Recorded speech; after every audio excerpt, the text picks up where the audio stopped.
Sumit ji, middle east में नए military deal पर काम चल रहा है। इसमें अमेरिका को शामिल नहीं किया गया। ऊर्जा सुरक्षा और तेल बाजार पर इसका क्या असर पड़ सकता है? देखिए, अब एक बड़ी विचित्र परिस्थिति आपके मिडिल ईस्ट में हो रही है कि जहां अरब मुल्क, और यहां कौन है इसका लीडर? कतार।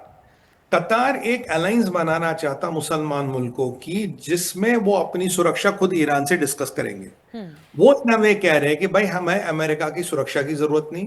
पहले अमेरिका के बेस, अमेरिका के सिपाही सुरक्षा का प्रतीक थे। कह रहे हैं हमें अमेरिका की सुरक्षा की जरूरत नहीं, अब हम खुद ईरान से मिल बैठ के डिस्कस करेंगे कि हमें आप हमारी सुरक्षा कैसे करोगे, यानी कि हमें कितने पैसे देने, कितना प्रोडक्शन पैसा देना है, ईरान हमारी सुरक्षा करे। और इसमें अमेरिका को बाहर रखने की कोशिश की जा रही है कि अमेरिका आप बाहर, आपको मतलब नहीं, ये आपस की बात है, हम सारे मुसलमान बैठ के इसको सेटल कर देंगे। अब देखिए, ट्रंप ने इसीलिए अपना खास पट्टा जो है मार्को रूबियो, उसको घुमा रखा। मार्को कहां जा रहा? मार्को कतर नहीं जा रहा, मार्को जा रहा कुवैत, मार्को जा रहा बहरीन, मार्को जा रहा है आपका यूएई। यानी कि उन कंट्रियों पे जा रहा है जिनको ईरान ने सबसे ज्यादा ठोका था, जिन पे सबसे ज्यादा ईरान ने हमले किए थे। ट्रंप का यह मानना है कि कहीं ना कहीं ये अलायंस ना बने, और जो मिडल ईस्ट की सुरक्षा की व्यवस्था है, जिसमें अमेरिका पिछले 60-70 साल से स्तंभ बन के उभरा था या स्तंभ बन के खड़ा था, अब उस स्तंभ को दरकिनार करके एक नई व्यवस्था बनाई जा रही है। यानी कि अमेरिका के वर्चस्व को झटका। और अब सुनिए इसका इम्प्लीकेशन क्या होगा। मान लीजिए कल को वहां लोग कहते नहीं जी हमें आपकी बेस की जरूरत नहीं, तो अमेरिका की जितनी बेसिस हैं, 20 से 25 बेसिस मिडल ईस्ट में, ये खत्म। अगर अमेरिका की बेसिस मिडल ईस्ट में खत्म, अमेरिका का मिडल ईस्ट में कंट्रोल खत्म। सरकारें पलटना, सरकारें बिठाना, सरकारें गिराना, वो तेल खत्म, वो खत्म। और मिडल ईस्ट के ऑयल और गैस पे कहीं ना कहीं जो अमेरिका का इनडायरेक्ट कंट्रोल है अरामको के थ्रू, वो हल्का हो जाएगा। और अगर लॉन्ग रन में, ये मेरा मानना, अगर अमेरिका वहां नहीं रहेगा, आपस की लड़ाई यहां बढ़ने वाली है। यहां से आप मान के चलिए, यहां से आज भी कुछ ना कुछ अमेरिका का रोल है, कुछ ना कुछ अरामको का रोल है, सस्ता महंगा ऑयल एंड गैस निकल जाता। अगर ये इनके आपस में रहा, शायद कुछ साल ये सही चलता रहे, पर कुछ टाइम बाद ये व्यवस्थाएं पूरी बिगड़ जाएंगी। आप जानते हैं कि यूएई ओपेक से निकल चुका है, इराक से ओपेक के, इराक लगभग लगभग तय कर चुका है वो ओपेक से निकलने वाला है।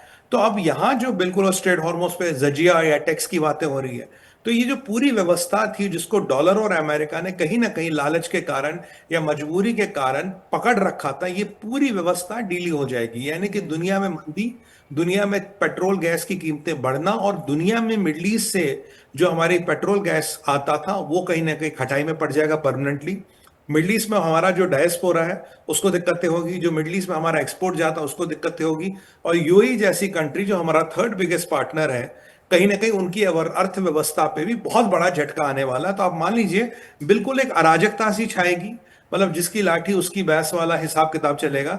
ऐसे में व्यापार नहीं हो सकता। ऐसे में आप जो एक चिंगारी से जलने वाला गैस, एक माचिस की तिल्ली से फूकने वाला टैंकर, उनको आप उसका व्यापार नहीं कर पाओगे। शायद ईंट गारे का व्यापार कर लो, पर ये जो सेंसिटिव कमोडिटीज होती है, जिसपे दुनिया की लाइफलाइन चलती है, ये कहीं ना कहीं खटाई में आने वाली है। और अमेरिका को सबसे बड़ा झटका दशकों में लगने वाला अगर ये हो गया, क्योंकि किसी ने नहीं सोचा था कि अमेरिका को यू मिडिल ईस्ट की सिक्योरिटी से उठा के दूध में मक्खी की तरह बाहर फेंक दिया जाएगा। तो बहुत बड़ी डेवलपमेंट है। मार्को रूबियो को ट्रंप ने लगा रखा, वो मिल रहे हैं सबसे, पर मुझे गारंटी नहीं कि रूबियो कितना खींच पाएंगे। हाँ, कुछ लोग जरूर है जो इस व्यवस्था से खुश नहीं है, और वो शायद इस व्यवस्था से संतुष्ट ना हो। तो अब देखिए क्या होगा क्या नहीं होगा। वैसे भी मैं आपको बता दूं कि आज के दुनिया में दो एक्सेस है। एक है शिया एक्सेस, जी। शिया एक्सेस हिजबुल्ला, यमन, आपका सीरिया और आपका ईरान, ये एक शिया एक्सेस है। आज इसराइलियों का कहना है शिया एक्सेस वीक हो गई है, और जो एक्सेस पावर में आई है वो है मुस्लिम ब्रदरहुड की एक्सेस। मुस्लिम ब्रदरहुड की एक्सेस में आपका कहीं ना कहीं पाकिस्तान शामिल होता है, आपका सीरिया शामिल होता है, आपका कतर शामिल होता है, और आपका सऊदी अरबिया भी शामिल होता है। तो ये जो नया एक्सेस बन रहा है, और सॉरी, तैयब अर्दोगन तुर्किया, ये जो 4-5 मुल्कों का नया एक्सेस बन रहा है, इसे सुन्नी एक्सेस कहते हैं। शिया एक्सेस कमजोर हो गया, सुन्नी एक्सेस उभर रहा है। ऐसे में ये समीकरण बनना जिसमें अमेरिका कंप्लीटली आउट है, तो मैं मानता हूं कि इसमें एडवांटेजेस भी है, डिसएडवांटेजेस। अगर ओवरऑल लॉन्ग टर्म पिक्चर देखूं तो मुझे डिसएडवांटेज ज्यादा दिख रहे हैं, एडवांटेज कम दिख रहे हैं। जी।